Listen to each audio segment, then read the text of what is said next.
Americans are connecting the dots on this latest round of leftist riots, while the Democrats are throwing their total support behind criminal illegal aliens, and while left-wing jurisdictions are allowing these illegal aliens to break the law with impunity, and while left-wing judges abuse their authority and the Constitution in service to illegal alien terrorists and criminals. The America First Coalition is saying no more, in unity with the vast majority of Americans. Trump is heading off a Democrat civil war. That's my focus in today's preamble. The Democrat Party, with the help of some fake Republicans in the America Last coalition, has dropped all pretense. There is no law they won't break, no limit to the number of Americans dead, no amount of destruction on American towns and cities they won't support or run cover for in the purest pursuit of evil, communist control of the United States. As the Democrats have abandoned U.S. citizens and the rule of law to violent, destructive, illegal alien thugs, President Trump has deployed the National Guard and the U.S. Marines to bring order to the Socialist Democrats' orchestrated chaos. As we saw in the equally organized George Floyd riots, paid terrorists took to the streets, and the left-wing media, like the folks at MSNBS, with fires burning buildings in the background, called the Democrat violence mostly peaceful. I want to be clear in how I characterize this. This is mostly a protest. It is not generally speaking unruly, but fires have been started, and there's a crowd that is. Now, since the lies worked so well with the uninformed and mindless left-wing audiences in the past, the biased left-wing press tried it again with the LA riots. Here's just a sample that the Chris Salcedo Show, along with our pals at Grabian, put together. At this point, this has been very peaceful, Brian. It has been tense at some points, but we haven't seen any violence happening here. What people are saying is that they don't think ICE belongs in Los Angeles, that they want ICE out of the city. Group of people, it could turn very volatile if you move law enforcement in there in the wrong way and turn what is just a bunch of people having fun watching cars burn into a massive confrontation and altercation between officers and demonstrators. The LA County Police say that they have it under control. Carrying a flag is not illegal, as you know. What did happen in 1992 was so different from what we're seeing now. I mean, that was a real riot. This video after video has shown that these agents are the ones provoking protesters and also making up, aggression by these protesters that later video shows people were not aggressive. We're having an administration that's targeting peaceful protests, people that are there to protest. The president is sending the National Guard because he doesn't like the scenes. He doesn't like the scenes of people peacefully protesting. LAPD, by most estimates, had this under control last night. No, I don't think the National Guard is needed now. Things in L.A. are calm. There was a protest that got a little unruly late at night. There have been no violence where anybody that was protesting hit anybody, shot anybody, threatened anybody. Nothing has happened. Little out of hand, big explosion in the background.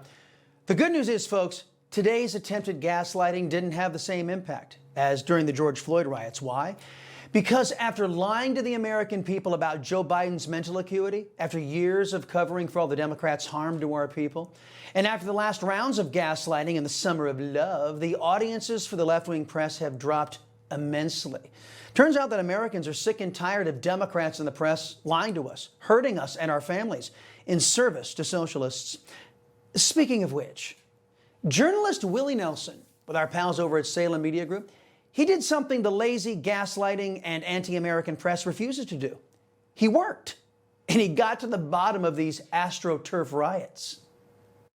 We don't agree with the term illegal. We're undocumented. We've been here for thousands of years before you guys showed up, screw up everything.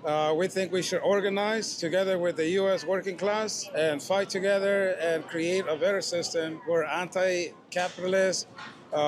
We think socialism does work, real socialism, not Venezuela, not Cuba, not any of that crap that they try to sell us as socialism. And we believe it would be a more humane system that will take care of most of all people's necessities.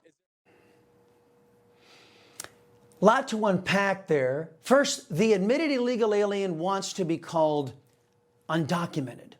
Now, how can I, your liberty-loving Latino, put this diplomatically and persuasively?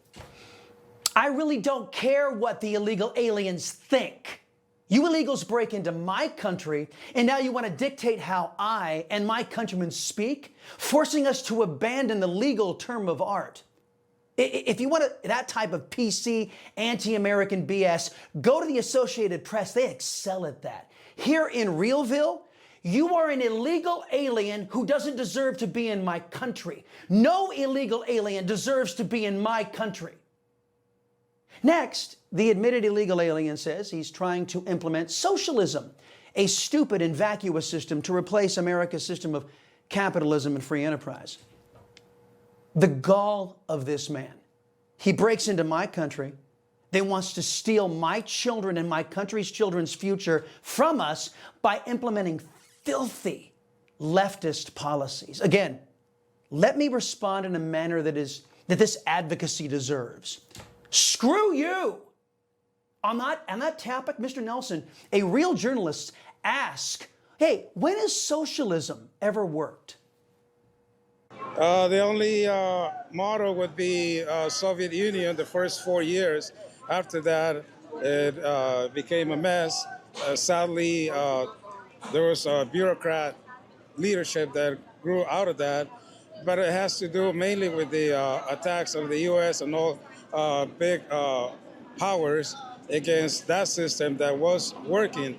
In the few years that it lasted, it showed the world that it could do much better than capitalism. He cites the Soviet Union as a success, but only for the first 4 years, blaming the United States for the failure of communism. See, that's the problem, folks, with socialism and communism. All of those pesky people who want to breathe free, right? But let's do some math, something leftist illegal aliens apparently have no concept of. By this fool's logic, he says the first 4 years of the Soviet Union proved socialism can work. Yet the Soviet Union collapsed. It lasted 68 years, only 4 of which allegedly worked, and was responsible, by the way, for the deaths of between 10 to 40 million people before that blight was wiped off the planet. By the way, the illegal alien socialist is suffering under the illusion AOC and Bernie Sanders and the entirety of the Democrat Party suffers under, that socialism can be perfected. It can't, because evil can't be perfected. It's always flawed. By the way, Soviet Union lasted, as I said, 68 years. Capitalist, and praise God one day, free enterprise America has lasted 248 years and is still here, so long as we stop letting illegal aliens invade the country. Folks, you've just seen the vision of the leftists who are looting, burning, vandalizing, and violently attacking freedom in the riots in Los Angeles and in blue cities all over America. And the Democrat Party is unapologetically, fully supporting the objective of these leftists, the overthrow of the American system. They have brought in millions of unvetted illegal aliens to turn America into something we were never intended to be. If they succeed, this last best hope of mankind on earth will perish from the face of this planet. Throughout the years, I have done specials on this program and exposés entitled Illegal Immigration, Not a Victimless Crime. And now you can see one of the biggest threats posed by illegal immigration and the U.S. government's accommodation of illegal immigration. The government invited our enemy in. It seems only the America First coalition is interested in getting them out. Because here is the undeniable fact. No illegal alien belongs in America. Americans, real Americans, know that illegal immigration is wrong. Illegal immigration is immoral. And illegal immigration is bad for any nation forced to endure it by its political class. You know, folks, I thank God for my wonderful wife, my kids, my country, the greatest nation ever. And Americans like you who believe in the truth, the Chris Salcedo Show will never stop fighting for you. The Chris Salcedo Show, for the news you need to know.